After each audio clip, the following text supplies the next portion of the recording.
It's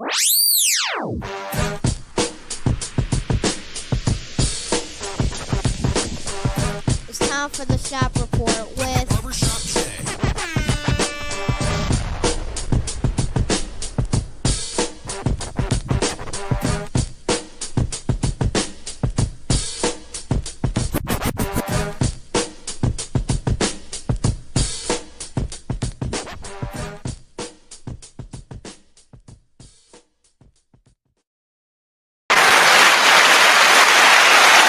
What up, sports fans? Welcome to the Shop Report. I'm Barbershop Jay. I'll be your host for the day. Here's what's happening. As always, we want to remind you the Shop Report is now brought to you by none other than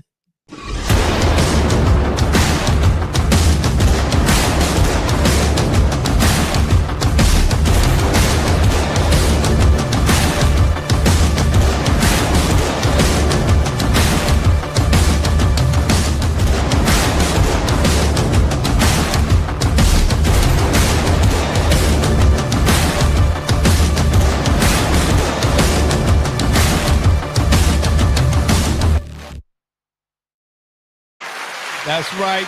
Legacy Adventure Park is the place where your next paintball experience awaits. For my folk out there in TV land, if you want to leave your questions or comments during today's program, by all means, please do so, and we will throw it up on the screen.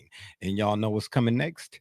If you're one of them folks that wants to leave a question or comment that's indignant or ignorant in nature, it won't be seen on this screen. Matter of fact, here's what you'll get. Ain't nobody got time for that. That being said, joining me on the program today is this guy from across the way who don't like Kay Cunningham any day, Joey James, a.k.a. Double J. Tell the people what you say. I don't know. Well, part of the nonsense I literally received something in the last 10 minutes saying, since Ivy returned, they're 2-2. Like, we're going to ignore every other fact.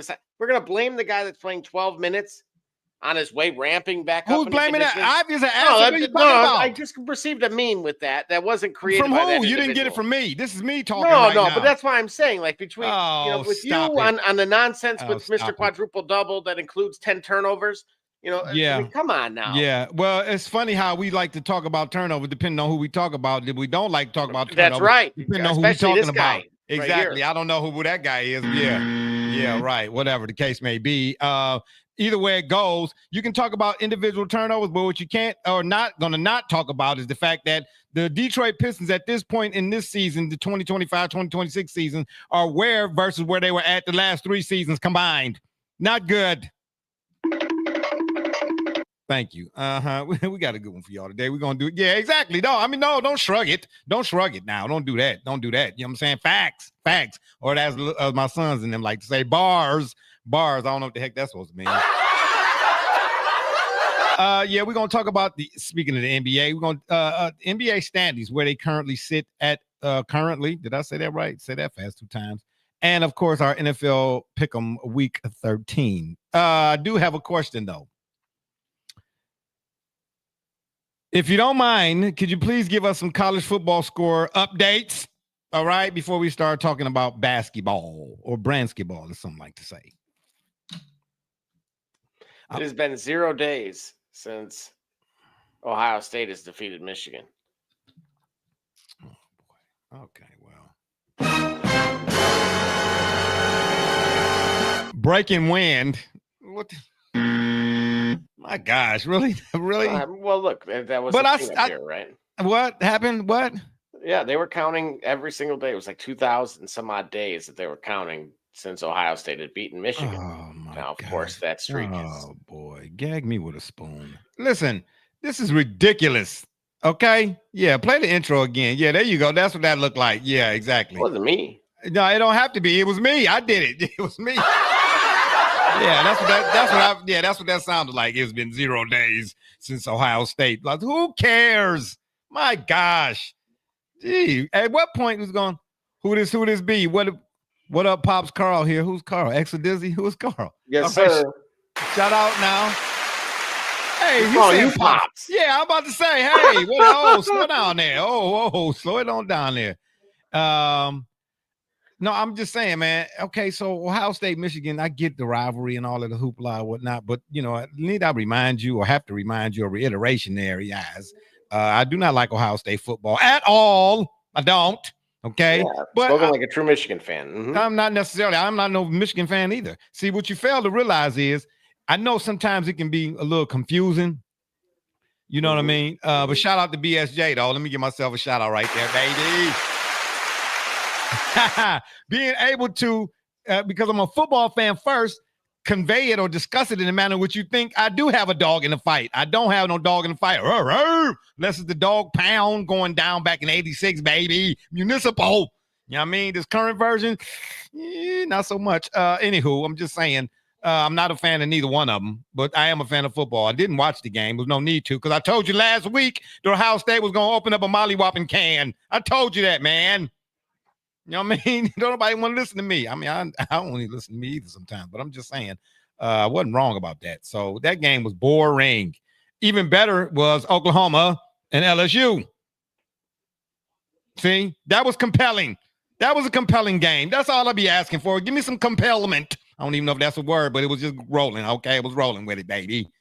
All right, yeah, that was a compelling game, because if for a minute there, I thought LSU had the lid on it. Yeah, but in a world where they're ranked number 8 and the other team is unranked, and where how the game was played, did LSU not? Did it not look like LSU was gonna win that game? Well, they should have rankings next to both teams' names, and you was just watching the game. Who would you say looked ranked and not ranked? Right, but again, the unfortunate portion is Oklahoma a playoff team to you because with a win like that versus an unranked team? No. It's not whether or not Oklahoma is a playoff team because of an unranked team. LSU may be unranked, whooped, quote unquote. But when they show up to play, I ask again, if you don't know who is ranked and who's not ranked, and you just watched that game from start to finish, how do you tell this style? That's a problem, though. What do you mean? That's not a problem. That is a big problem. No, bro, it's not a problem. Be the case. Okay, well then why do we do preseason rankings? Listen, rankings mean what? They only are good for at this stage of the game. This is not preseason. This is nearly the postseason. Yeah, okay, and what I'm saying is rankings, whether they come at the beginning, the middle, or the end, they don't really weigh nothing in the grand scheme. They do, however, when it comes to who is allowed in. Okay, yeah, okay, who's allowed in? Yeah. Okay, wow, okay. When they do who's allowed in, whoopee-doo. Man, please. Don't say that, because at the end of the day, ever since it was a playoff system or any type of system, okay, people have been getting shortchanged. All right, so I don't want to hear it about, you know what I'm saying? Like it's all because if it's a system, like the system is the end all be all and everything is on the up and up. Oh, stop it. Because Auburn, the year, I don't know what year it was, 2000 something. Okay, recent memory enough. Jason Campbell was the quarterback, and they went 13-0 in the SEC when the SEC was more S and E and C than it is now. See, and still didn't get in. So, I don't want to hear that. Miss me with that. All of that. You know, this means that and that means that. No, it only means what they want it to mean when it's convenient. Stop it. Speaking of LSU, it does sound like Lane Kiffin is heading that way. Yeah, I know it is, but he should have had, like high school players, he should have been sitting at a table with 3 different hats in front of him. That's what he should have been doing. Okay, I'm sick of these coaches and all this one-sided. The players get all of the vitriol, but the coaches get all the adulations. Meanwhile, they pocketed millions and millions and billions of dollars. What the? Oh, don't start drinking. Oh, don't do that. Oh my gosh, really? You just want everybody to see your cup? Oh boy. Anywho, can we get some updates, college football scores, please? Yeah, your Virginia or my Virginia, unfortunately, is up 24-0. That's how you handle an unranked team. Oh wow! But who are they up 24-0 on? Who? The Citadel? Well, unfortunately, pretty close with Virginia Tech these days. Yeah. Oh wow. Okay. Yeah. Right. Okay. All right. All right. Third quarter, another unranked team, UCLA, is up 10-7 on their neighbor USC. Okay. People talk about rankings as if though like Marcus Allen is still playing, like Bo Jackson is still playing. Then we need to have expansion. Then expansion should be a very much. Well, I said that with the hello. I said that 4 years ago. If the FCS can have 24 teams in a playoff, then what the FBS cannot? Why? It's a dollars and cents type of thing. Can I ask you a question? Would that change the rash firings if 24 teams got in? Of course, because that means something. Even if you're the 24th team to get in, you could add that to your resume, like Kevin Stefanski is for 2-time coach of the year. That's what I'm trying to say. Listen, I don't knock awards, but if you're going to mention a guy's award to me in a debate as if that's supposed to be some sort of something I'm supposed to give weight to, then there's got to be some. You can't just have that and what's surrounding it in front of it, the back of it look like Duke. Excuse me, I was getting ready to say something. I was getting ready to say it. I was getting ready to say it. You know what I mean? Come on, man. If it mean what it's supposed to mean, then why you don't look like Ben, what's his name, for the Chicago Bears? Mike Vrabel for the New England Patriots? That's right, New England Patriots. Yeah. Yeah. Say that fast one time. Man, stop it, bro. You 2-time coach of the year. And you've been in the league coaching as an NFL coach longer than Ben Johnson or Mike Vrabel. And why you don't look like that after the fact? How you win them and then you look like you... Boy, don't get me started. That's what you did. That was clickbait. My bad. I fell for it again. My bad. I fell for it again. Anywho, yeah, of course it would. Because that would give some coaches something to be able to say, hey, I made the playoffs last year. That type of stuff. You know what I mean? Okay, well, you get an extension. Ain't no different than the NFL GM when he do like Andrew Berry. Okay, some question about him, right? With the Browns, right? Mm-hmm. Then this past draft may have saved him. Why? Not statistically, because of what people are seeing. This is why I use the eye test. The eye test is the best test. We did rankings at the beginning of the season. Where's Texas at right now? And then please tell me that Steve Sarkisian didn't say what he said about this team. It's a travesty if Texas don't get in the playoffs. What do you mean? They just had one of the best wins of all of college football. How many losses do they have? That's irrelevant at this point. No, it's not irrelevant. No, it's not. No, it's not irrelevant. Absolutely it is, especially when you beat a top 5 team. What does that say? It don't say nothing. When I gave you the example, because how can losses mean nothing but wins mean something when, again, Jason Campbell led Auburn 13-0, and then wins didn't mean nothing. Your committee says that all losses are not the same when they happen versus no different than wins. But that's like saying control. So not only were they in control of that game, but of course they ultimately won the game, I believe by double digits, no less.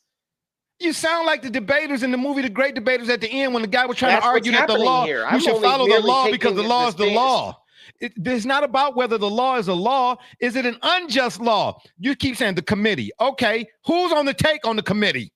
Okay, show me the yellow envelopes that the committee members are getting in order to say, hey, they get in. Because the committee members, to me, if you're asking me, these playoff committee members, excuse me for this little Bobby Joe rant right quick, you understand me? But the committee members, they like to do the Warden in the movie Shawshank, okay? Yeah, here you go, Warden. Have some of Martha's pie, okay? And inside of the box was an envelope, okay? Yeah, what did he do with the pie? Okay? Right? Yeah, please, stop it. Stop it. Okay. I don't really want to hear it. I really don't want to hear it. As a matter of fact, while you're at it then, before we even throw up the NBA bracket, find me a college football bracket. We'll go to we'll have to wait until Tuesday. Why? Why we gotta wait till Tuesday? Because that's when the latest update. We can go off of last Tuesday though, if you'd like. I mean, if you got last Tuesday, then throw last Tuesdays up. We'll chop it on down right quick, you understand me, and say who is and who ain't. Based on what? What are we going to be basing on these advancements, or who should get in or who shouldn't get in? What are we going to base it on? Are we going to base it on, the committee, or are we going to base it on what we've been watching? Okay? Because at the beginning of the season, Texas was ranked number 1, right?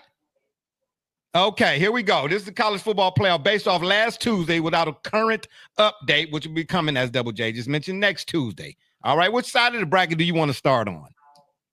Well, I think it would be appropriate to start on the left here.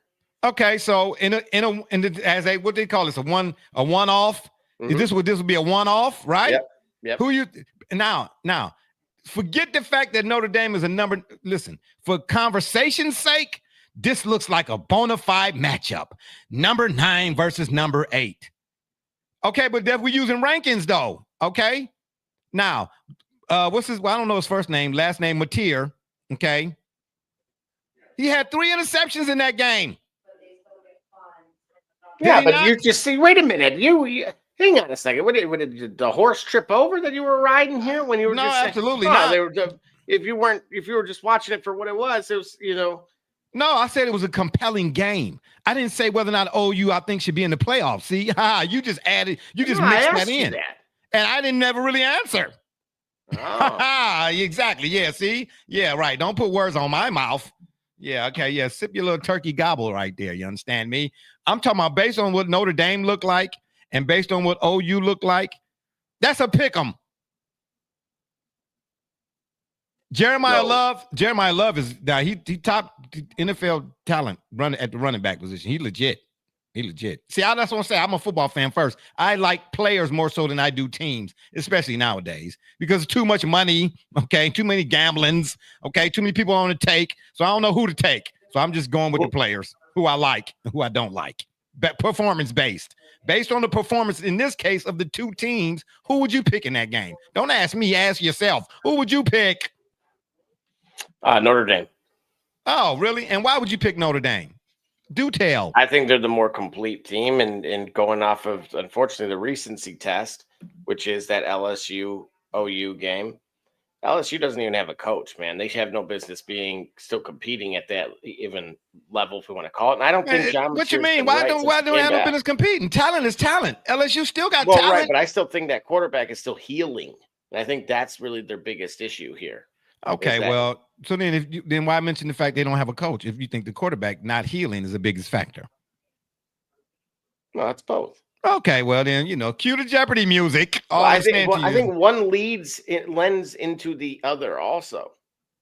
Because again, if he was on his A game, we'll call it, like we had seen the first few weeks of the season, this is why not all weeks are the same.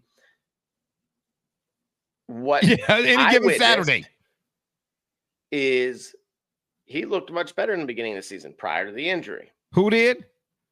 The quarterback for Oklahoma. Oh, okay. Yeah, right. Yeah. I'm telling you right now, one thing about any round robin, regardless of sport, we always talk about when right before our playoffs begin, when we do these shows or whatever, we talk about what are the things that you must have going into playoffs in order to advance, right?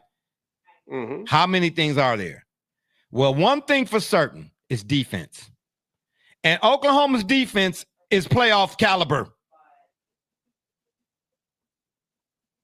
Right below Ohio State's defense. You can see Matt Patricia's imprint on that Ohio State defense for real. And I'm just saying it as a football person because, again, I can't stand Ohio State football. I hate it. No, I don't hate anything, but I'm just saying.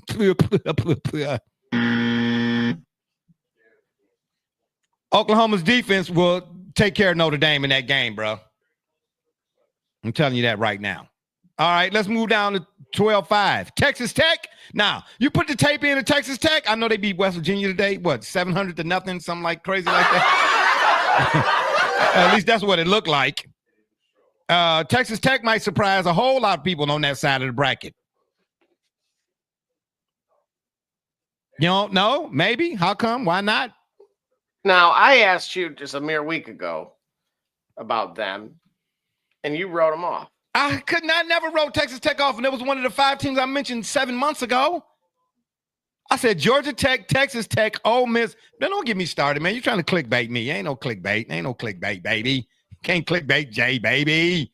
No, ain't finna happen. Tulane's taking care of business right now. It's 21-0 in the third against Charlotte.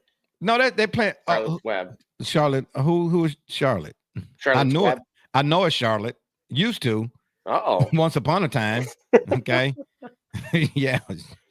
She wore 400 gallons worth of makeup every week. Anyway, I'm just saying. Right. Yay. Great for Tulane. Yay. Well, their coach, it sounds like, is heading to Florida. Oh, well, who wouldn't want to go to Florida? What are you saying? It's nice and sunny there. Anywho, Texas Tech against Georgia. I wouldn't be surprised if Tech. Okay, hold up. I would not be surprised if Texas Tech were to win against Georgia. Okay, that SEC, really? Man, that SEC aura mystique is still in the room, but smells like somebody brought a baby. Okay, and the babies need to be changed. I'm just saying. OU and Ohio State. Ohio State wins that in a close one. Defensive battle. I'm telling you that right now. Defensive battle. Yeah, that game might look like more like the Toronto Blue Jays and the Cleveland Guardians or something like 3-2 or something like that in the bottom of the ninth. Ducks on the pond, baby. Ducks loaded. Okay. See, I disagree here. I think Oklahoma struggles, just like they did against Texas. Oh, did their defense struggle? It was 23-6. Who was 23-6? Texas beat Oklahoma. When? This year? Yeah. Oh, imagine that. Okay. Well, they don't win, that it doesn't matter. They only have now 2 of the best wins in college football. Hey, they need 8 of the best wins. Okay, you got 2 of the best wins. How many games have they played? We need to expand this thing. Yeah, expand it. Expand it. This is absurd. Yes, I'm going on record now to say the fact that a team has 2 top 10 wins is not a part of this thing. It's just okay. Having 2 top 10 wins, ridiculous. Yeah. Oh no, absolutely. Hey, don't be line stealing now. You're a habitual line thief. Having 2 top 10 wins versus how many top whatever losses? If you got 2 top 10 wins, but you got 3 losses and they are the unranked teams, since rankings are everything, then that ain't good, Scene. Okay, them 2 wins against top-ranked teams don't. Who did Texas lose to? Okay, let's look at it. Let's look at the other side of the spectrum. We can't just keep looking at one side of the spectrum as if though that's the only spectrum that should be spectrumized. Right, so they lost to Ohio State. Okay. Bad loss to Florida. Who is Florida? Now, where is Florida ranked? Down there. Okay, yeah, in the bayou somewhere. Yeah, got you. Okay, and who else did they lose to? Georgia. Oh, did they? That's the night the lights went out, baby, because 3 L's don't make it swell. All right. Anywho, let's go to the other side of the bracket. I'm just telling you right now. Well, what about the wins? What wins? What wins? Who Texas they win? A&M. Okay. Vanderbilt. Okay. Who just beat the brakes off of their rival. Tennessee. I saw that. Mm-hmm. Yeah, Pavia. And even still, Vanderbilt might not even get in.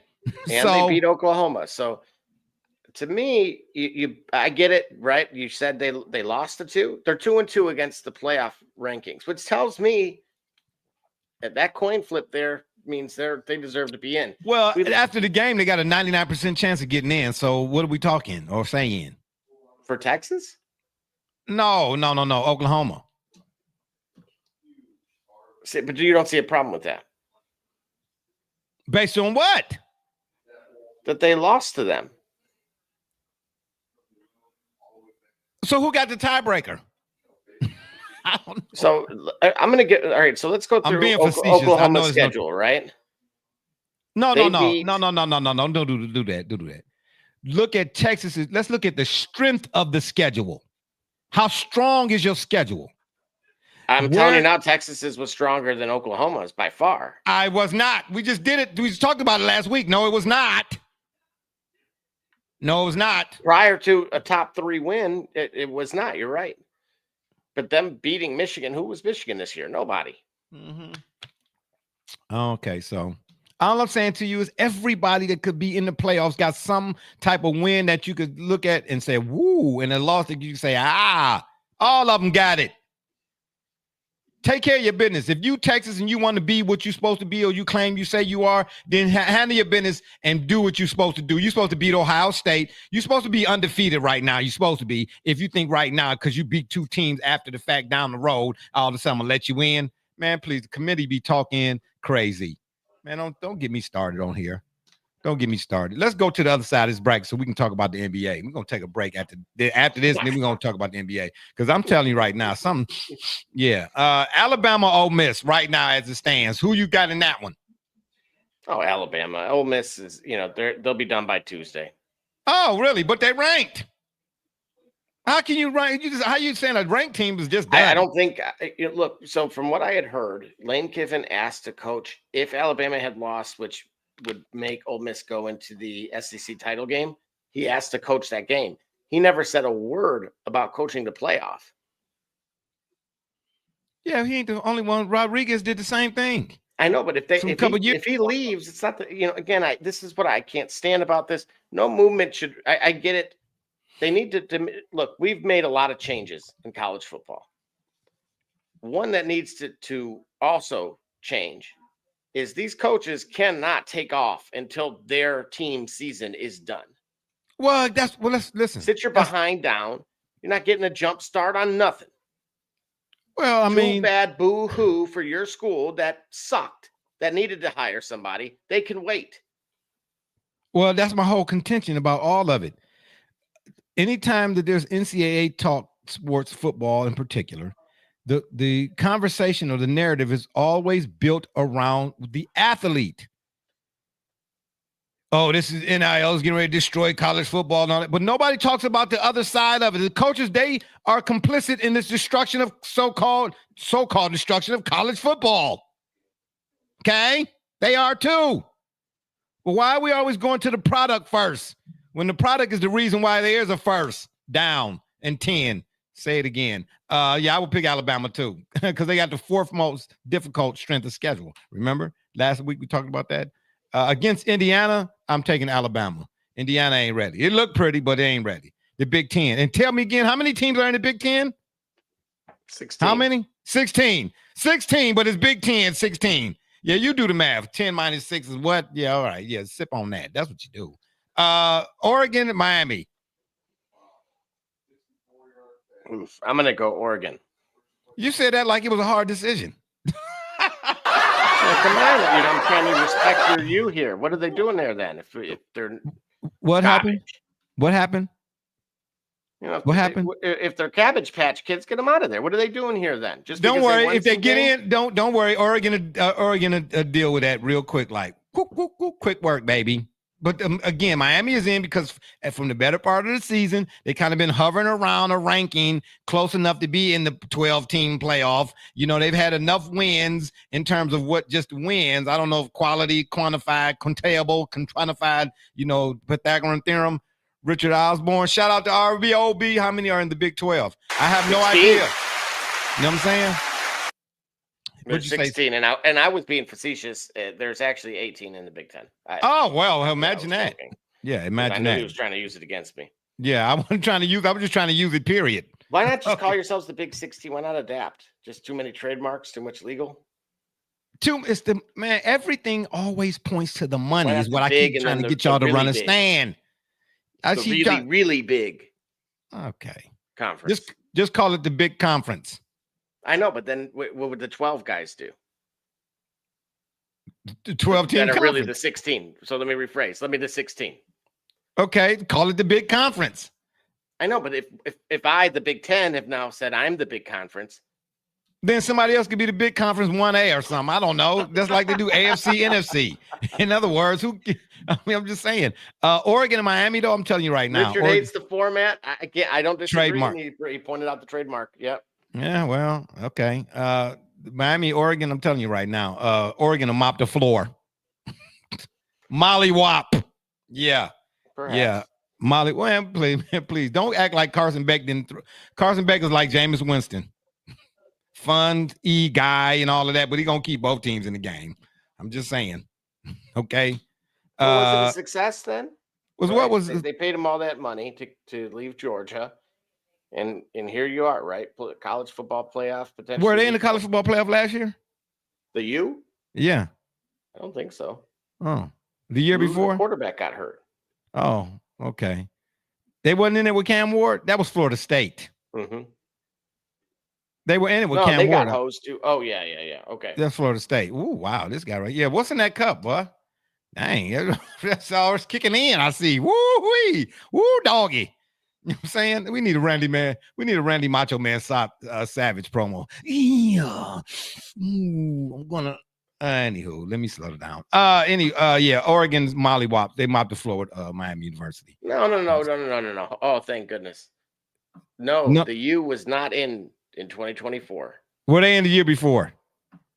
In 2023? All right, well, give me a second. Yeah, I mean, I'm just saying. You're proving my point here. What it is, I have no idea, but you're proving it. Either way it goes. Oregon, anyway, will mop the floor with Miami. And then against Texas A&M, I think they'd beat them too. So I see on both sides of the ball, the Final Four, if this is the final bracket, give me Texas Tech to win it all. Whoa! Wow. Whoa! Man, Richard O out there jumping out the plane at 52,000 feet with no parachute. All right, then I see you, Richard D.B. Cooper. Shout out. That's what I'm talking about, man. If you're going to play to win. Yeah. You know what I'm saying? Richard O said, bump this, bump that. I ain't playing it safe, baby. It's 4th and 1 on the goal line. We don't need no next gen, baby. Go get me a yard. That's what he said. Give me a yard. Is it just that Georgia skated by? I mean, look, they beat Texas kind of soundedly, we'll call it. But what's this fascination with your you issue Georgia? with them? Look, my issue with who? Kirby's dogs. You know, if we brought back the tape from all those shows, you know, no, I would just point out the fact that why is the number one team not the number one team next year? I said the same thing for Ohio State, and I can't stand them. I said that. Why, when we did our preseason show, I said, why is Ohio State not number one going into the next season? Why? There was absolutely no justificationable cause. Ooh, I like that. Write that down. Justificationable cause. Ooh, don't make me come up here and make new words on y'all now. A&M won't be top 4. Ooh, oh yeah. After oh man. Yeah, but we going off of this was this past Tuesday, so we don't know what the new playoff scenario gonna look like. Well, how far did they fall based on what we're seeing? What did they lose? How much did they lose by? And who did they lose to? They lost by 10 to who again? Your favorite Texas. Oh, really? Wow. Isn't that nothing? What was Texas ranked? 99th? 16. Oh, yeah. They might fall. Shucks. They might still be in it, but they might fall like to 8 or 9 or something like that, maybe. Indiana win, B? What is he saying? Indiana will win? Mm-hmm. Texas is my team, ranked 17th. The only team from the Big 10 plus 26 others, but it's still 10. Again, that sounds like some Common Core math, if you ask me. That I could say I trust in a format such as obviously the 12-team playoff from the Big 10 is Ohio State. That's it. To be honest with you, what? I don't disagree with you. I think that's to be honest with you. I don't really care. To be honest with you, I don't know how it's gonna shake out next Tuesday. Okay, so next Tuesday, once the bracket is set, that's it, right? Regardless of conference championships or whatnot. Not entirely. The caveat was the conference champions are the auto qualifiers. Okay, so if whoever wins the conference championship wins, will Ohio, Indiana, Georgia win? Be 3 of the 4. Yeah. Right. That's what I was. Yeah, that's what I was going to. Well, now, okay, just to keep things interesting and live, Alabama is only winning 17-13 currently. Against who? Early third, Auburn. Well, that's a rivalry. That's the Iron Bowl, man. Well, sure, but that's no. Wait a minute. Oh, no. It's an unranked team. No, please, I don't care. That's the Ohio State played it's called The Game, and they went. And right, okay. So now listen, hold on. Okay, I'm glad you said that. I'm glad you said that. Why is it called The Game before we know who this team is ranked and where? Because of what happens during the game, all of the shenanigans, Brutus Buckeye over there is crossing out the X in Michigan and drawing Ohio on the side. That's why it's called The Game. Nobody cares about who's ranked and who's non-ranked. When they come before this game, what do they tell you?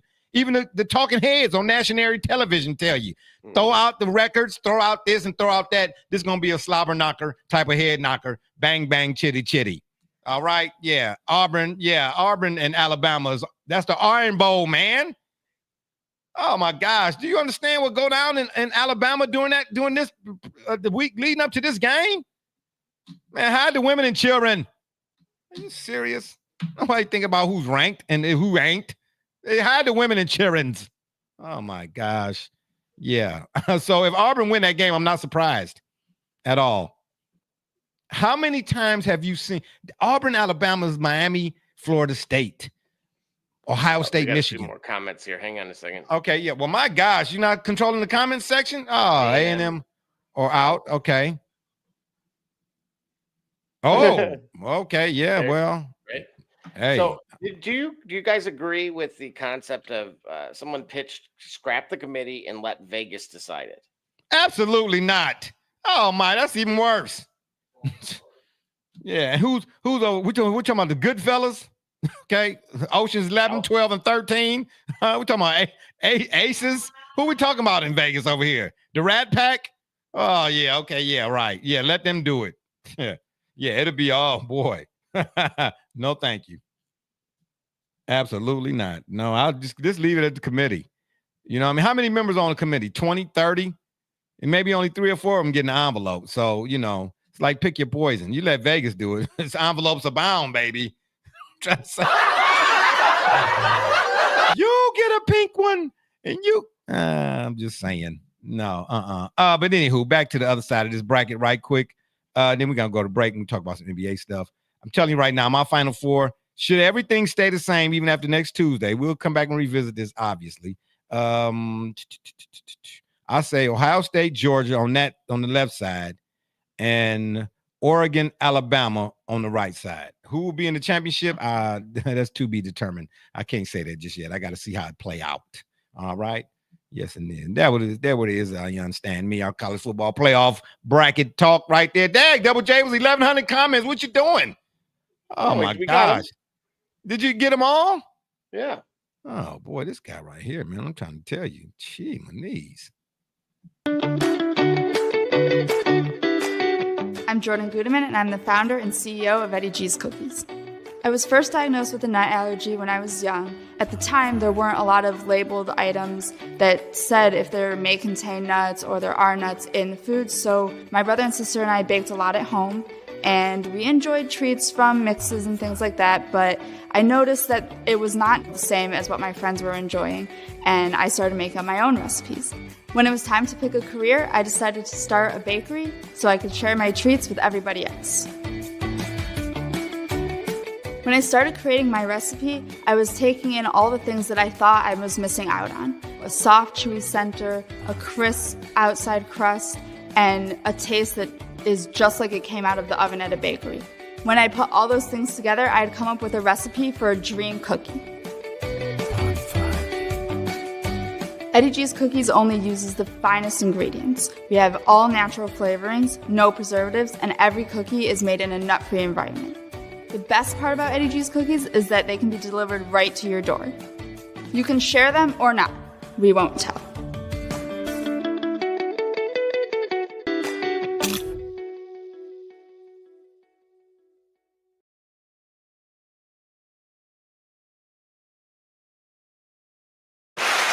All right, that's right. Get your Eddie G's Cookies at Eddie G's or Amazon.com. And make sure you please tell them the BSJ sent you and get them snickerdoodles, baby. Double J, can I get the NBA standings right quick? Let's get to another one of these comments while Double J, please, if you're back or not back, probably refilling that cup again. Give me the NBA standings, please, and thank you very much. Let me see here what we got. Mr. Richard. Oh, shout out again to him. You understand me? We coming with the heavy hitters today, I see. No, because what people don't realize is that the odds are because of the amount of money they are invested. I'm thinking he's talking about what the event. Expansion of the playoffs. Yep. I keep saying follow the money, man. No sporting event or situation is completely left up to chance. How long I've been telling y'all that? Boy, y'all better read Tim Donaghy's book, Personal Foul, because we need a 20. I'm just saying. Anyway, let me get that NBA standings update. Shout out to that right there. All right, NBA standings. This is what we're gonna do here. We're gonna just take a look-see through these teams where they ranked at right now. Look at my boy Shy over there. You understand me? I sent the video in the Discord. He be traveling. I'm just letting y'all know. The boy got a Samsonite suitcase every time when he grabs his basket. I'm just trying to tell you, man. You know what I mean? Hey, don't be funny. Don't be funny. Let's look at these standings right quick. Anywho, OKC over in the West Side. OKC sitting at the top. The Lakers really in second place? Oh, thank you for that. Because even I got on glasses, I can't see nothing. The Lakers really on second place right there? Mm-hmm. Hey, I'm telling you right now. Well, my measuring stick when it comes to the NBA is after the All-Star break. All right. I don't really look at the season prior to the All-Star break as intently as I do again till after the fact. But as things stand right now, man, the only team I see really standing in OKC's way is Denver. Because of Joker. The Rockets, they got a nice roster on paper. They really like paper champions, but without Fred VanVleet, am I saying that right? Blah, blah, blah. Oh boy, say that again. They need a bus driver, man. Thompson is not the ball handler, in pressure packed situations that VanVleet is. You know what I'm saying? So, I mean, of course, Houston to make the playoffs, but I'm talking about championship contenders for real. Okay, see, they right there, bro. You know what I mean? And say what you want about Shy being a free throw merchant. I don't know where that came from. Maybe that's you parlay players who kind of peed off because he didn't come through for you or whatever. I don't know. But he utilizes areas on the floor that have become, in this modern era, taboo. You remember we did the shot chart thing a couple years ago when it was feast or famine, either beyond the three or right at the basket. But that whole foul line area in between was empty. I don't know what Shy's shot chart looks like in totality on the season, but I'm guarantee you, if you're one of them type of, stat persons or people, you can go and find out what it looked like for the whole season so far, and you'll see he got more areas covered on the floor and half court sets especially than most players at his position or guys who even handling the rock like that. But the Lakers, surprisingly, sitting there 14-4. What's Ayton doing? I haven't really seen but maybe a handful of their games, so I couldn't really get a beat on Ayton. Is Ayton really contributing? No, he actually just is starting to return. He's been out injured for a while now. Oh, really? What did he do? He break his Abdullah Mangata? My gosh. Man, you better be glad I don't got my book, The Last Enforcer, the Charles Oakley story. Mm-hmm. When he won in the 1992 playoffs against the Bulls, when he was on the Knicks, broke his hand. Doctor told him he played the game now, had a double-double, played the game. Doc said, no, you need to come out. He's like, nah, man, what you talking about? He said, yeah, it's broken. He's like, no. He said, no, you're not playing. The doc said, no, you're not playing. He said, you got me bent. This the playoffs. Okay, but, nowadays, guys, anywho. I see OKC winning the West, bro. Phoenix, Matt Ishibia, is he in trouble? That one may take a while, but it'll be interesting. I don't know if the league, how much the NBA itself will get involved with it. Really? Yeah. Wow. Okay, well, if they do or don't, what difference do it make? Correct, right? Yeah, you see what I'm trying to say? The owners need to start getting the penalizations that the players get. That's all I'm saying to you, bro. You know what I mean? What is going on with the Minnesota Timberwolves? That's what they're playing like right now, the Timberwolves. I mean, they had a few games without Ant. But besides that, it just kind of seems like they've hit their ceiling a little bit with, Naz Reid kind of coming off the bench. I liked him last year. I think this is a better team without the guy from the Knicks. Malik Beasley? No. You said the guy what guy from the Knicks? From a few years ago now. Hartenstein? Who got moved? Well, they won tonight, but it was Julius Randle. What about Julius? I don't understand what you're saying. Minnesota's a better team without him.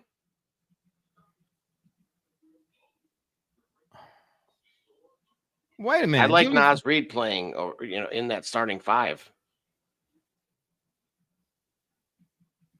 Wait. Where's Julius Randle's with the Knicks, right? No, where's he at? He's in Minnesota. So what do you mean you like Minnesota without Julius Randle? Right. They played better without him, like when he was hurt over an extended period of time last year. Say the same thing for the Lakers and LeBron too, though. Well, right, but if you look at LeBron's stats, he's deferring far more since he's returned this season. Wait. Run that by me one more again. So look, I'll give an example. You had me tongue tied Julius right Randle's there, stats tonight in a win was 6 of 13 and 3 of 8 from 3. Right, a -8 out of any of the starters. His plus minus was the only one that was negative. Oh, Richard, he said no, just every bet. Okay. All right, so you're saying they don't need Julius Randle?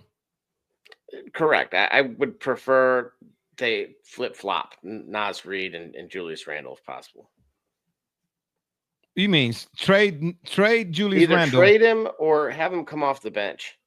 Nah, bro. They didn't get him for him to come off the bench now. That's like the Cavs when they had Colin Sexton almost. I'm not saying right, Colin but I Sexton think that's what's ultimately holding them back. Yeah, that would be bad for business. Because, I mean, how much money did you give him in that case, right? For him to come off the bench? Naz Reid? Come on, man. That's all them talk shows need, bro. That'd be fodder. Oh, they wouldn't be, they'd be chomping at the bit the next morning to talk about that. What do you make of it that Naz Reid, a guy making $10 compared to Julius Randle making $88? Is Mike Conley. Yeah, Mike might be a little long in the tooth. He might be. It might be time to, hang up your cleats, baby. That time should be going to Rob Dillingham. Well, it should, but Rob got to show that he know what to do with the time. Okay, you can't be just standing out there all the time. Tonight. How you did what? How are you going to show anything? Bro, but here's what I'm saying to you. If you go back and look at some of the games he's been playing in so far, he is indecisive in his decision-making at times. Nobody questioning his talent. That's Kentucky, baby. We know that. They're born and bred. But this is next level. By NBA standards, you know what I'm saying? You got to know when to and when not to, bro. You got to have a great handle on that. And he ain't got that yet, bro. Sometimes his minutes look head-scratching at times. He's still trying to figure it out. He's still a young dude, though. It's all good. I ain't pressurizing him or nothing like that. Slow down, Kemosabe. They get it together. It's all good. I'm just saying. A lot of times coaches who understand that they plan to win, you get more minutes when you show me that you can, that I can give you more minutes. You know what I mean? Let me scroll up. Let me see the bottom half of the Western Conference. Yep. Oh, man. Yeah, I'm glad the Warriors, man. What's up with Jimmy Butler? What's up with that, bro? It's not so much him, dude. It's Steph's going to be out for a month.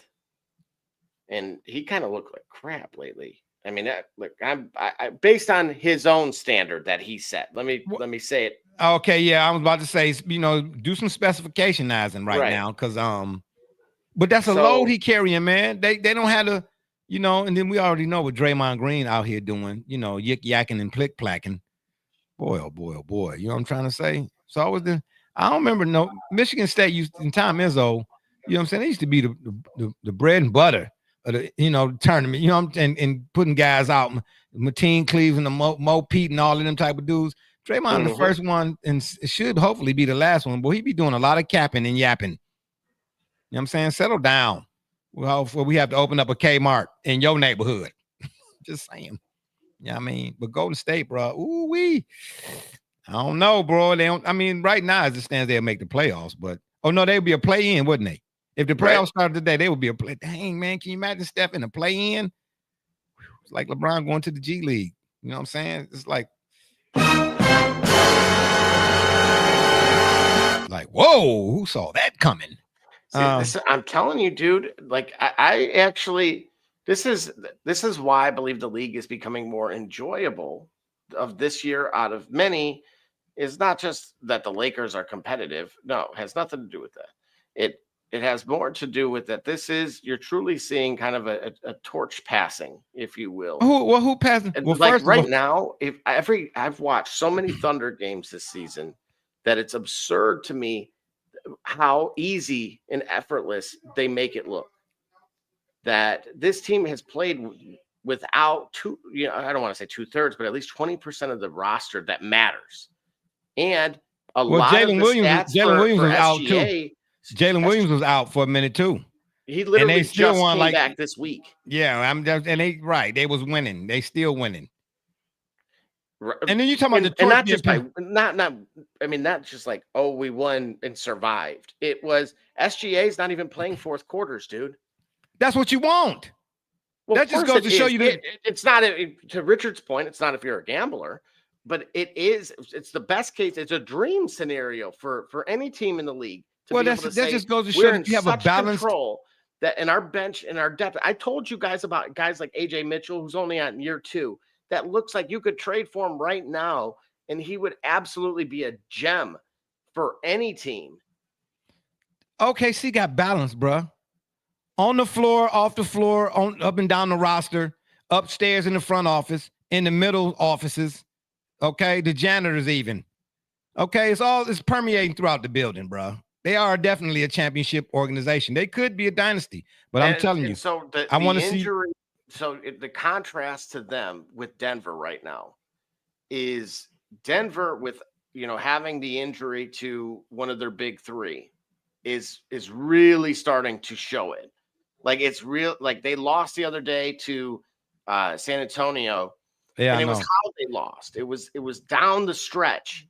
And yes, they didn't have, they were a routine sit for Bruce Brown or something, but it was like, that's how close they are to being on the fringe of this thing. Hey, let me ask you this question. Yeah. Different sport, but the concept or the premise here is the same.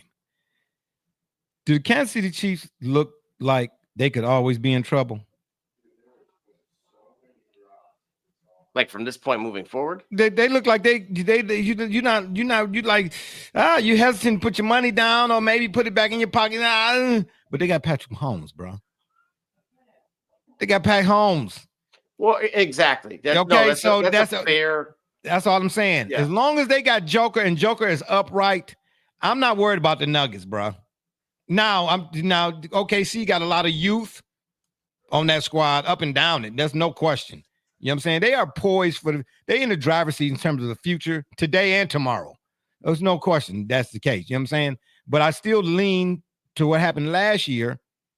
The Nuggets took them 7, and the Nuggets did not have then who they have now in terms of the roster as well. As long as you got Joker, bro, I'm looking forward to see OKC and Denver in it for real at the end again, and then we'll see. But I ain't taking nothing from Shy and all that. You talking about passing the torch? Don't do that because it's the verbiage I pay attention to. You said torch, and like last time you said torch, we was talking about when Muhammad Ali almost set the Olympic Games on fire. Man, don't do that, bro. That's my boy. Rest in peace, Ali, baby. But hold off on the torches. That's all I'm saying, okay? You know what I'm saying? You shouldn't play with matches, Double J. Yeah. But anywho, Memphis, the Grizzlies, Jaren Jackson, is he gonna get traded? Or is that just talk? Did he ask out? I know that was 12 different questions, but man, come on, rapid fire. Bing, bing, bing, bing, bing. I don't think he has, but I think he will. And the challenge is it's kind of. And when is the NBA trade deadline? They play better without him too. They don't play with any cohesiveness. It's just a bunch of dudes. Coach, dude, those rotations are dog water. Well, I mean, it's a reason for that too. When is the NBA trade deadline? Not until February. Well, you say that like February is 8 months away. Man, it's already December 99th. You ain't know that? At least it feel like it in Cleveland. We done got snow. We're still snowing. It's been snowing since last week. Feel like it.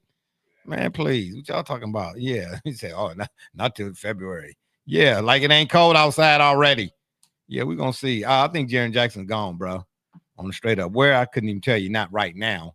Yeah, man. But I mean, right now, man, I only see 4 championship contenders, as it stands right now in the West. And we'll see again after the All-Star break if things change.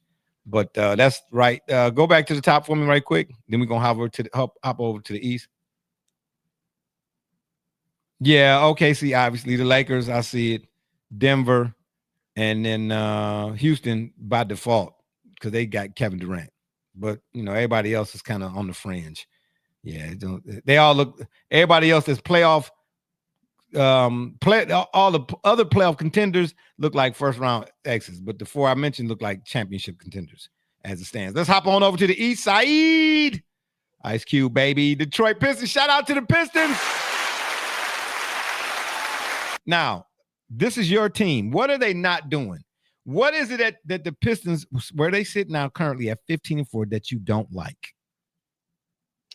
I still think they do have to gel. They're going to win tonight against in Miami, which I think is a big deal, especially coming on a back-to-back to go from home to road. Oh, I think my gosh. Back-to-backs are a big deal. Why? Man, well, because we're in an era now where dudes don't play when there's back-to-backs. Bro, we in an era now where they don't play, period. Come on. You talking about they don't play back-to-backs. Man, please, the Cavs just got fined $10, the equivalent. Okay, it was 100,000, but it might as well have been 10 for Donovan them sitting out wide. And then they sat out the next other night too after that. Man, stop it, bro. It ain't even back-to-backs no more. It's about my back hurting. And you ain't even, how your back hurting? You ain't even did nothing to your back. Get back on the bench. So here's where I'm going to shut everybody down in any of these nonsense things that, like what I read, which is Jaden Ivey tonight, his plus-minus plus 16, which is the best on the team. Okay. There, mic drop. There you have it. And he only Not played necessarily 14 minutes. So, again. Okay, but before Jaden Ivey got back, they had won. I mean, they 15-4. So you're talking about tonight's game. I'm talking about how they get to 15 wins. When is the last time the Pistons had 15 wins, despite plus minuses? Well, there was 2 years ago when I had seats. They didn't have 15 all year. Okay, so, and right now, they not even, okay then. So let's talk about that. Okay, yeah, there you go. Sip on your plus minus. The Toronto Argonauts. Okay, the CFL has joined the NBA. You know what I'm saying? Breaking news on that. Brandon Ingram, he got new life. Brother Rich always said he did, and this is what, watch how they start to tumble backwards, right? So I talk about don't do that. Chemistry, but if you look at tonight, they lose in Charlotte, okay? They were the fresh team. Charlotte goes on a back-to-back again, just for the sake of saying so. And so wait. Charlotte was coming off of a back-to-back? Yeah, this is game 2 for them. Okay, and they won? Yeah, only game 1. But I thought coming off a back-to-back, you're not supposed to win. What? I'm sorry? I thought when you come off of a back-to-back, you're not supposed to win. Like when you playing the next night, you play the night, you're supposed to, 9 times out of 10, you're supposed to lose. That's so right. how is it that Charlotte won and they had already played the night before?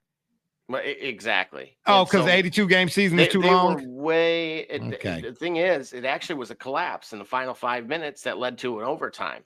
They went to a 16-5 run, I want to say. Okay, and the collapse was what? Due to what? An inordinate amount of threes attempted. Hey, you know what? It wasn't for Toronto. No, they weren't shooting a bunch of threes.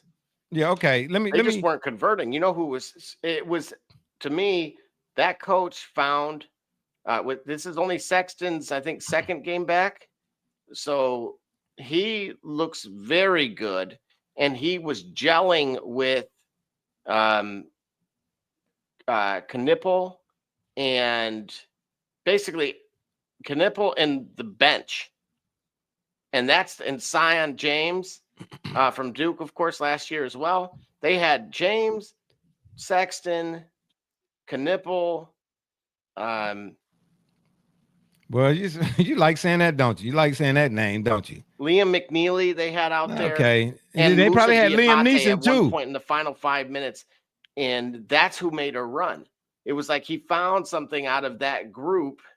And unlike Memphis, who then brings the game to basically a tie and then puts in his starters again, only to watch the lead balloon again. Mm-hmm. This guy ran with that group, including overtime. You know who did not play in the final 10 minutes because of LaMelo? Yep, you're right. Mm-hmm. Come on now. This is who we talking. And just for the sake of argument here, in this whole talk about, when we had a discussion before somewhat, when Gully was here, he was talking about 3-pointers, and it's like teams got these numbers set, and they figure the quickest way to get to that number is by shooting all of the threes or something to that effect. just for the sake of comparison, okay? The 1990 playoff matchup between the Knicks and the Celtics. Do you know what the score? Do you know how many points the Celtics scored in that game? Which year? The Celtics beat the Knicks in April 28th, 1990, in the playoffs, in game 2. And they set an NBA single game playoff scoring record for the Celtics did, who also set a record for field goal percentage in that same game. Do you know what the points scored for the Celtics was in that game? 1990. Well, if you said it had to have been a record, it had to have been at north of 135. It was they scored 157 points. Holy moly. Yes. The Celtics beat the Knicks 157-128 in game 2 of the playoffs in 1990. Let me tell you how many three-pointers that the Celtics attempted on the way to $157. 6. Wow. And these dudes today can't crack 125 without taking 145. Now tell me I'm keeping Not Hoping live. I don't want to hear about the season is too long. I don't want to hear nothing about back-to-backs. And I don't want to hear nothing about he went 1 for 99 from 3 no more, James Harden. I don't want to hear it. So Cade's stat line, it is only a 2-point game with 10 seconds left, so I'm not going to completely put the lid on this thing yet. But okay, well. Tonight, Cade went 13 of 24 for 27 points, 4 rebounds, and 8 assists and 8 turnovers. Okay. All right. Do you know? So is his assist to turnover ratio better or not better? No, that's not better. That's the problem. It's the same. Okay. Well, if that's the case, then show me how many turnovers per average do anybody else in the WBA who got the ball in the hand as often as he do, because he running the point. Now, I'm not excusing it. I'm saying based on the temperature and the climate of the WBA, that's par for the course. Right along with three-point attempts. That's why I just mentioned what the Celtics did. The three-pointer attempts in the WBA on average, no matter who the team is not conducive to the total points scored. If I'm telling you the Celtics put up 157 in the game and only took 6 of them, and they made only 1. Excuse me, I forgot. I left that part out. 1 made 3, 6 attempted. Okay? Yeah. Who averaging how many three-pointers on the season? Let me see your three-point averages. You want 3-point averages like attempts or makes? Attempts. Look at that, right? Oh, my, that's ridiculous. Oh, it's my Curry. Gosh. Oh, my gosh. Oh, my goodness. Bro, I just told you. Okay? You putting up them type of threes, you need to be scoring $157. Based on the amount of 3-point attempts alone. $157. All right, so then we'll sort it out, and we'll see. He's 13th in the league this year. Oh, well. Who number 1? Who at the top? Luka, Shai, Tyrese Maxey, Giannis. Why is Giannis 4th in 3-point attempts? No, that was points. Sorry. Oh, okay. I'm about to say, yeah. Yeah, Giannis was 4. I'm about to say, woohoo. Yeah, okay. All right. Yeah, don't get me started on that. Okay, anyway, let's come back. Do we have any comments? Had a point, man. Yeah, I know. I was getting ready to go in all the way, baby. I was going Evel Knievel. You know what I'm saying? I was going in all the way. Yeah, and it don't say why, Double J. It don't say, but I'll show it. I'll send it to you. I can still see it. It's still up. Oh, is it? Yeah, so we're good. Oh, okay. Well, it is what it is. All right. Anywho, we're gonna take another break when we come. No, I'm sorry. What I'm talking about? Give me back to my standings. We didn't go through the rest of the West. Well, I just wanted to show you Cade's top 5 in the league in turnovers. That's all. Oh, okay. Well, where is he at? Well, okay. Well, hey. Where's he at in assists? Okay. Show me that. Let me see that. Where's he at in assists?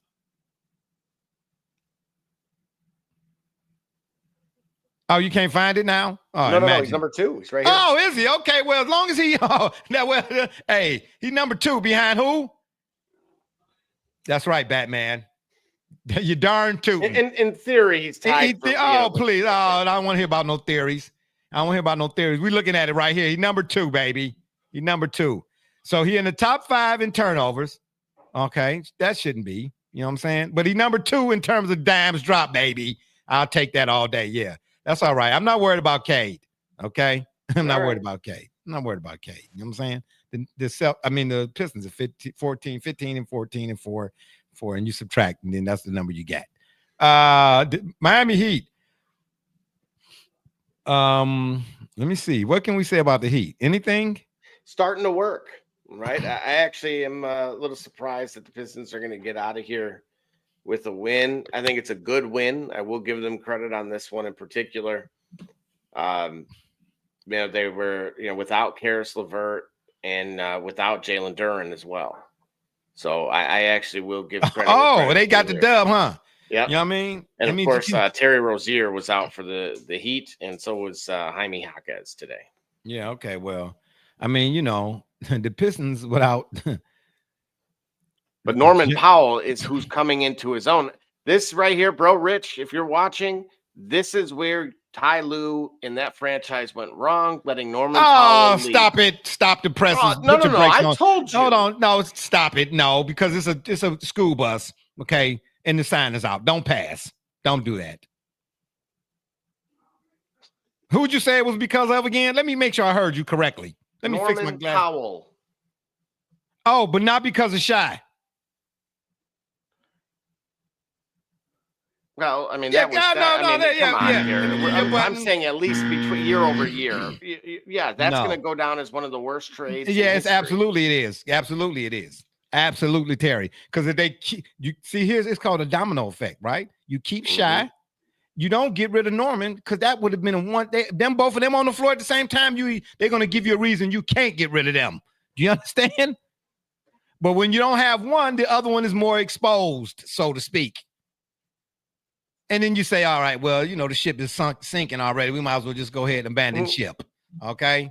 Make sure you got your flak jacket, baby, because it's going to be chilly in the water. That's all I'm trying to tell you. Shout out again to the Miami Heat. You understand what I'm trying to see? I'm glad it ain't the Miami Dolphins because, boy, oh, boy, wouldn't that be not good? The Knicks, what we see from them, is Karl-Anthony Towns, did he look a little tougher? Or just because they play the Cavs and he looked tougher against the Cavs? But I'm not sure. Yeah, to me, this is obviously a Mike Brown coach team. I actually would not be surprised if they were active in the trade market. I just think, as I told you guys before, that they have a lot of players that have somewhat the same style of play with Landry Shamet. And basically they have a lot of Josh Hart, and he has a quartet of others that play just like Josh Hart, but not as good as Josh Hart. Well, the talent is the talent, but in terms of the style of play, like you just mentioned, I'm wondering why and I don't dislike Mike Brown, but I'm wondering why they got rid of Tom Thibodeau. What? You didn't get rid of Tom Thibodeau. Tom Thibodeau. Dang, say that fast one time. For what's his name? Oh, what's the guy who created the triangle? Phil Jackson. No, Phil Jackson. Tex Winter. Stop. You go, please. Oh my God. Man, you over here giving Phil Jackson credit for something he ain't do. Oh my gosh, man. You talk about the last dance. Let that be your last chance. I'm just trying to say, they're saying that kind of stuff. Man. Hey, I'm telling you right now. Yeah, you have to laugh at yourself for that. I don't blame you. I really don't. And if the season ended today and the Knicks and the Hawks played each other in playoffs, I'm taking Atlanta. Jalen Johnson is a bucket, a certified bucket, but Daniels ain't no joke either. No, I love Dyson Daniels. I wish Dyson Daniels were more aggressive with trying to get his own shot. He is a very smart shooter, however. So he is not a volume shooter. I believe he can be.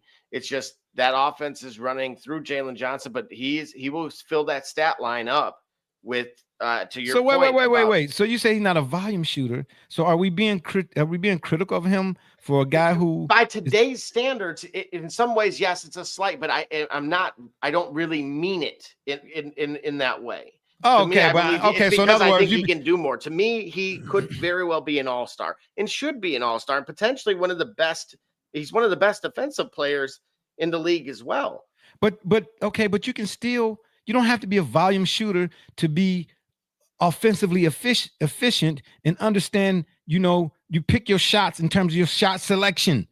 You know what I'm saying? Not every shot is a good shot. So if he maximizes on his shot attempts, then that, again, to me, it's all about balance. If he averaged 15 points a game and get, I don't know, 6 or 7 rebounds a game, whatever it is, that should make you an all-star in terms of, throw in a couple of assists and whatever it is. As long as it's consistent.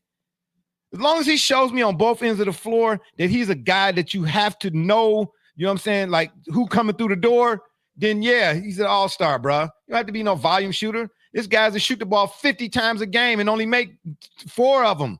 I don't want volume shooters. I want guys who, when they get their shot, they're going to make the most of it. You know what I'm saying? Guys who understand shot selection. Not every shot is a good one. You know what I mean? You only hit 10. You only took 8 or whatever it is, but 7 of them was critical or it was crucial and came at critical times in the game. Let me say it that way.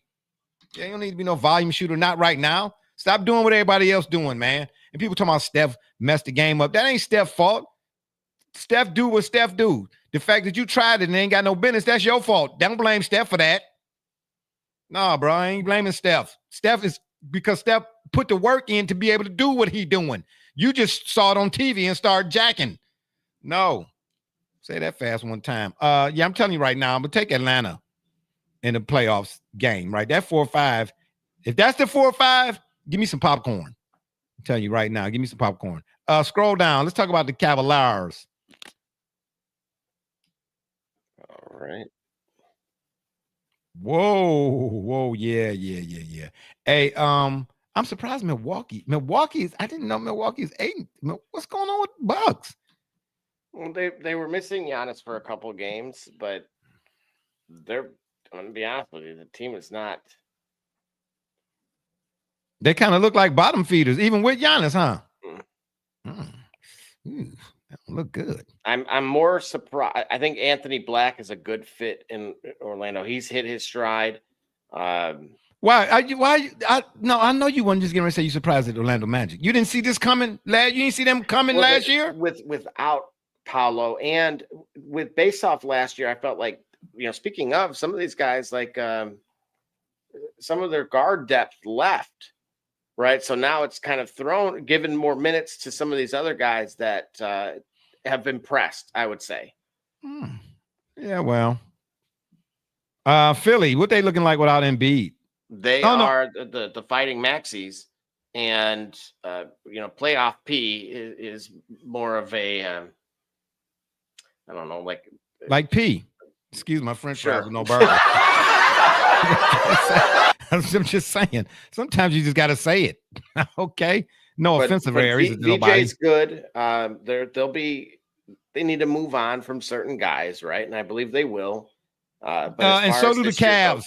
The Cavs need to move on from certain guys. I'm sorry. But this is why I think we could really see this year being quite a bit more active at the trade deadline, because there's a lot of bigger names that are probably looking for new fits. And, strangely, a team like Utah uses literally everyone. And why are they still playing Kevin Love is just beyond me. Because they love now. You got to love. Okay? I love.